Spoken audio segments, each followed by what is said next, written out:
Welcome to International Management, the podcast that breaks down the core challenges and strategies of global business. Based on Orlando Casabon's scripts for his international management class, each episode offers practical insights, clear strategies, real-world examples, and expert guidance to help you navigate complex global landscapes. For additional resources, visit casabon.com. Now, let's dive into the essentials of international management.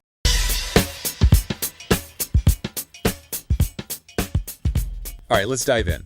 You guys sent us Orlando's script, and wow, it's a deep dive into international marketing. It really is. It's not just like, oh, let's sell our stuff in another country. Yeah.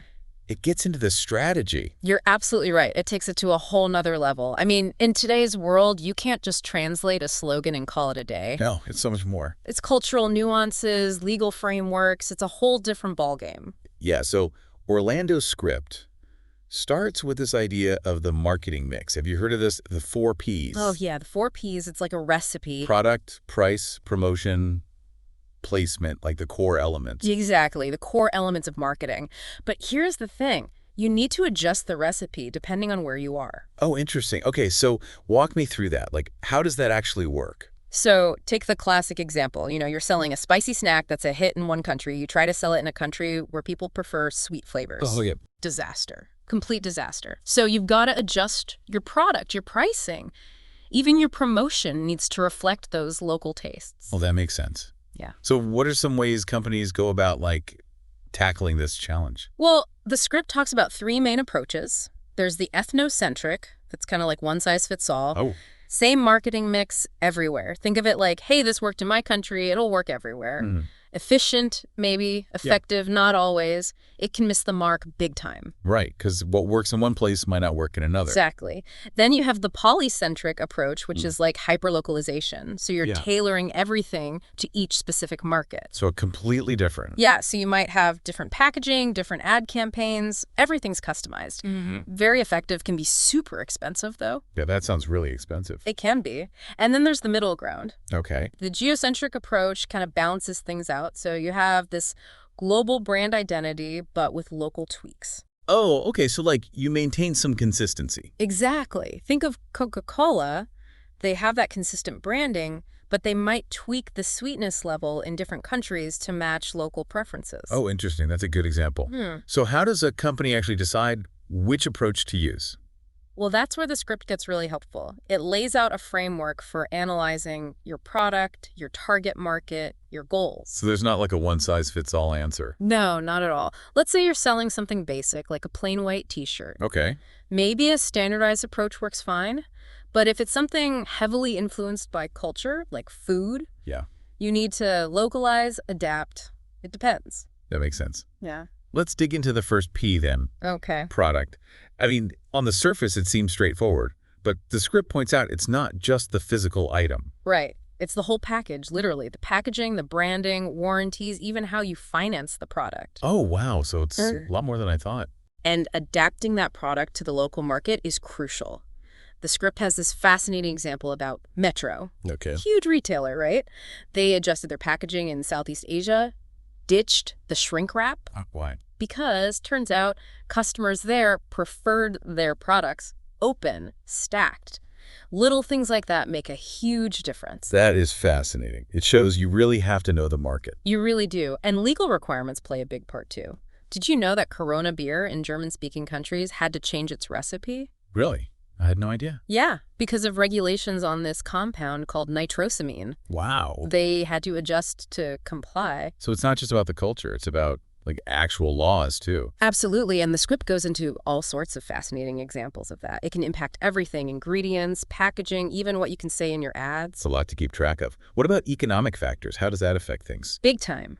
The script points out that economic factors shape everything, not just rich versus poor countries. It's about purchasing power. Okay, so it's more nuanced than just like developed versus developing nations. Much more nuanced, like car design. A basic, easy-to-repair car might be perfect for a region with limited mechanics. Yeah, because you need something reliable. Exactly. But in a wealthier market, maybe luxury features are what sell. Right. Okay, let's move on to the next P. Branding. Ah, branding. The script talks about the power of a good brand, but how do you take that global? Yeah, that's tricky. You want to keep your brand identity, but you got to be sensitive. Even big names like Disney, Sesame Street, they've had to tweak their names for different markets. Oh, wow. I wouldn't have thought of that. It's all about making sure your brand translates well, doesn't have any weird or offensive meanings in other languages. Yeah, I guess that makes sense. What are some of the challenges companies face with that? Well, sometimes the name just doesn't translate, or it might mean something completely different, like the Chevrolet Nova. Great name in English. Yeah. But in Spanish, Nova means doesn't go. Not a great message for a car. Oh, no, that's hilarious. I can see how that would be a problem. So how do companies avoid that? Well, lots of research, talking to local experts. The script talks about how important it is to really understand the cultural context. So don't just assume you know what'll work. Exactly. Sometimes you might even create a completely new brand name just for a specific market. Oh, that's interesting. So you kind of got to balance, like keeping your brand consistent, but also making it work in different cultures. Exactly. It's a balancing act for sure. All right, what about the price tag? Pricing, oh boy, that's a whole other can of worms. In international markets, pricing is a real tightrope walk. How so? Too high, nobody buys. Too low, you're losing money. So you have to find that sweet spot. Exactly. And there are so many factors to consider. The script talks about standard pricing, charging the same price globally. Okay. Sounds simple, but it can be risky if costs vary wildly between countries. So like if you manufacture in a country where things are expensive. Yeah, and then try to sell in a country where it's cheaper to produce, you're going to be outpriced. So what are other options? Well, there's two-tier pricing, different prices domestically versus internationally, often used to protect the home market. But it can backfire. Oh, how so? Well, consumers might feel cheated if they find out they're paying more than folks in another country. And it can lead to these gray markets. What's a gray market? Imagine you buy this fancy watch. Okay. Then you find out it's way cheaper in another country. People might start importing it from that cheaper country, undercutting the prices. That's a gray market. So it's people taking advantage of the price difference. Exactly. Like the script talks about Japanese discounters importing cheaper Coca-Cola and selling it at a lower price. Creates a whole gray market for Coke. That's wild. What's the other pricing approach? Market pricing. This is about tailoring prices to each market. The super specific. Super specific. You look at local competition, consumer behavior, currency exchange rates. So lots of research goes into that. Tons of research. Okay, so we've covered product, price. Let's talk about the next P, promotion. Ah, yes. Promotion. This is where it gets fun. It's all about getting the word out there. Yeah. But I bet it's a whole different ballgame when you go international. You bet it is. It's more than just advertising. It's creating that buzz, generating demand. So where do you even start? Well, Orlando's script breaks it down into 4 key elements: advertising, personal selling, sales promotions, and public relations. It's a whole toolkit for reaching those global customers. Okay, so let's break those down. Advertising, that seems like the most obvious one. Yeah. But even that has its challenges when you're going global, right? Absolutely. Think about translating those ad messages. What sounds witty in one language might be a total flop or even offensive in another. Oh yeah, that's a disaster waiting to happen. Exactly. And it's not just the words, it's the images, the gestures, the whole cultural context. What flies in one culture might be totally taboo in another. So you really have to do your homework. Oh, for sure. The script gives some examples where companies missed the mark and it wasn't pretty. So knowing your audience is crucial. What about the different types of media? I imagine that varies a lot too. Oh, absolutely. The script emphasizes that media consumption habits are different everywhere. You could spend a fortune on a TV ad campaign, but what if your audience isn't even watching TV? Right. What if they're all on social media or something? Exactly. It's all about understanding how people are getting their information and meeting them where they are. So you have to be adaptable. What are some examples of companies doing this well? Well, the script highlights the Dove campaign by Unilever. Oh, yeah, the Real Beauty campaign. Yep, that one. They had a global TV campaign, but they used local actors in each country. It made the message feel more authentic, more relatable. Oh, smart. So they kept the message consistent, but they tailored the delivery. Exactly. It's all about those little touches that make a big difference. So it's more than just crafting a good message. It's finding the right way to get it to people. Okay, so we talked about advertising. What about something a bit more personalized? Well, that's where personal selling comes in. The script mentioned that. It sounds a bit old school, but maybe it works in certain situations. It definitely does. Think of it as building relationships, one person at a time. Face-to-face meetings, product demos, really getting to know the customer's needs. So it's less about mass marketing and more about that individual connection. Exactly. And the script points out that this is especially important when you're selling complex products, things that need explanation, or where trust is a big factor. I can see that. Like if you're selling industrial machinery or something, you need that personal touch to build trust. Precisely. And in cultures where relationships are highly valued, personal selling can be the key to closing deals. So it's not just about the product, it's about the people selling it. Mm-hmm. Okay, what about sales promotions? Sales promotions are all about that little extra incentive, that push to get customers to buy. So like discounts, coupons, things like that. Exactly. And contests, giveaways, anything that adds a little excitement or urgency. So it's about creating that buzz around a product. Exactly. The script talks about how companies use sales promotions to launch new products, clear out inventory, or just boost sales during a slow period. That makes sense. It's like a strategic tool to achieve specific goals. Exactly. Okay, last but not least, public relations.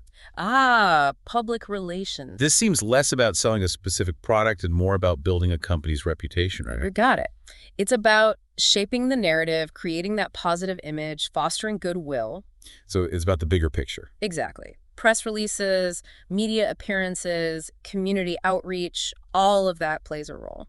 And how does that work in an international context? The script emphasizes that it's crucial for international companies. You need to build trust, mitigate risks, especially in sensitive political environments. So it's not just about looking good, it's about building a strong foundation. Exactly. Understanding the culture, the values of each market is key. Wow, we've covered a lot of ground.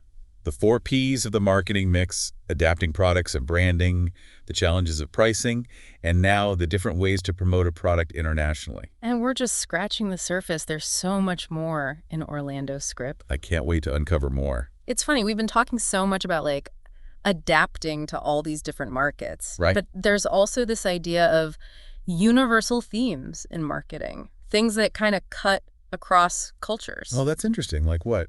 Well, think about basic human emotions, aspirations, the desire for connection, for belonging. The script talks about how those things are pretty universal. Yeah, it makes sense. So even though you got to be mindful of differences, there's also this common ground you can tap into. Oh, okay. So like, even though cultures are different, we all kind of want the same things deep down. In a way, yeah, like a campaign that focuses on family. Okay. That's something that resonates pretty much everywhere, even though how families look might be different. Right. That's a good point. Okay, so we've talked about product, price, promotion. We got to tackle the last P, placement or distribution. Yeah, this is where the rubber meets the road, actually getting the product into the customer's hands. And that's where things get really complicated, right? Yeah. Especially when you're going global. It gets very complex. The script calls it navigating the global supply chain. That's a whole other ballgame. So what are some of the things companies have to figure out? Well, for starters, how are you going to physically transport your products? The script goes into detail about different modes of transportation. Okay, so like ships, planes, trucks, that kind of thing. Exactly. And each one has its trade-offs. Trains, for example, the script talks about how they're cost-effective for shipping cars, Yeah. but slow. Planes are fast, but expensive. Think about shipping jewelry or something. You need speed, security. Right. It makes sense to use planes for high-value items. Yeah. What about the distribution network itself? That's another big decision. The script talks about centralized versus decentralized models. Okay, walk me through that. So centralized means you're controlling everything from one central hub. It's efficient, consistent, Okay. but it can be slow to respond to changes in local markets. Decentralized means you have local partners handling things. So you're giving up some control, but gaining more flexibility. Exactly. It's all about finding the right balance. What are some of the things companies consider when making that decision? Well, the product itself is huge. The script uses the example of perishable goods. Okay, like food. Yeah, food, pharmaceuticals, those need speed, temperature control, might need to use air freight even though it's more expensive. Right, because those things can go bad quickly. Exactly. And the infrastructure of the target market matters too. Oh yeah, if the roads are bad or something. Yeah, if the transportation network is weak, you might need to rely on local partners who know how to get things done. That makes sense. So once you figure out transportation, what about actually getting it to the customers? Well, the script talks about a few different channels. We touched on direct sales earlier. Right, where the company sells directly to the consumer. It can be great for building relationships, controlling the brand, Yeah, you have more control. but it can be resource intensive, especially in new markets. Imagine setting up a whole sales force in a country where you're starting from scratch. Yeah, that's a lot of work. Then you have retailers partnering with existing stores. Okay. It's a great way to get your product on the shelves quickly, access an existing customer base. Especially for consumer goods, right? Like, I can't imagine a snack company trying to open its own stores everywhere. Exactly. They'd partner with supermarkets, convenience stores, places like that. So it's about choosing partners that align with your target market. Exactly. The script talks about location, demographics, brand image. You got to make sure it's a good fit. Right, like a luxury brand probably wouldn't want to sell their products in a discount store. Exactly. And then there are wholesalers. Okay, remind me what those are again. They're kind of the middlemen. They buy in bulk from manufacturers and sell to smaller retailers. So they're kind of like the bridge between the big companies and the smaller stores. Exactly. And they're really important in markets where you have lots of little shops instead of big chains. So they help reach those harder to reach customers. Exactly. This is making me realize just how intricate the whole distribution process is. There's so much to consider. There really is. And it's not just about logistics. It's part of the overall marketing strategy. Right, you have to think about how distribution affects your brand, your customer experience. Exactly. Making sure your product is available where your target customer wants to buy it in a way that aligns with your brand. Wow, this is really eye-opening. I'm starting to see how all these pieces fit together. Yeah, Orlando's script does a great job of laying it all out. It really does. Yeah. It's not just about translating a slogan. It's about understanding all these different elements and how they work together in a global context. Absolutely.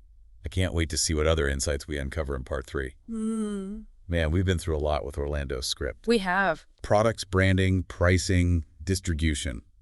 It's a lot to take in. But it's fascinating to see how it all connects in this global marketplace. It really is. And, the script doesn't just focus on, the technical stuff. Right. It really emphasizes the human element. Oh, that's interesting. In what way? Well, understanding cultural nuances, like we've been talking about, building those cross-cultural relationships, and creating campaigns that really speak to people on a deeper level. It's like, even though we're talking about marketing, it's still about connecting with people. Exactly. You can have the best product in the world, but if you don't understand your audience, it's not going to matter. That makes sense. One thing that's really stood out to me is how important research and data are. Oh, absolutely. The script keeps coming back to that. Like, really knowing your target market before you even think about launching a campaign. Yeah, you can't just guess. You got to have the data to back up your decisions. Right, like what are their needs, their preferences, what are the cultural values? Exactly. And the good news is there's so much data available now. Consumer behavior, market trends, cultural insights. It's like having a cheat sheet. In a way, yeah. But even with all the data in the world, there's still risk involved. Oh, yeah, for sure. Things change all the time. Exactly. Tastes change, economies fluctuate, political landscapes shift. You have to be adaptable. So it's not just about having a plan. It's about being able to adjust that plan. Exactly. Orlando's script makes that really clear. You got to stay flexible, be creative, and be willing to try new things. It's a reminder that there's no magic formula. Right. What works in one market might completely flop in another. Each campaign needs that tailored approach. And that's why it's so important to have the right people on your team, right? People who understand different cultures, who can spot those potential problems. Absolutely. Diversity of thought, cultural expertise, that's crucial. You need people who can connect the dots. This has been such an incredible deep dive. We've learned so much about the strategic thinking, the cultural sensitivity, and the logistical challenges of international marketing. It's a lot to wrap your head around, but it's so important for businesses today. It really is. And, more than just selling stuff, it's about building those bridges between cultures, fostering understanding. Exactly. It's about connecting on a human level. So, to everyone listening out there, whether you're a seasoned marketer or just starting out, keep exploring, keep learning, and keep pushing those boundaries. The world of international marketing is full of opportunities for those who are willing to embrace the challenge. And hey, if you're looking for a roadmap, Orlando's script is a pretty good place to start. Couldn't agree more. It's been a pleasure diving into it with you. Thanks for joining me. It's been great having you.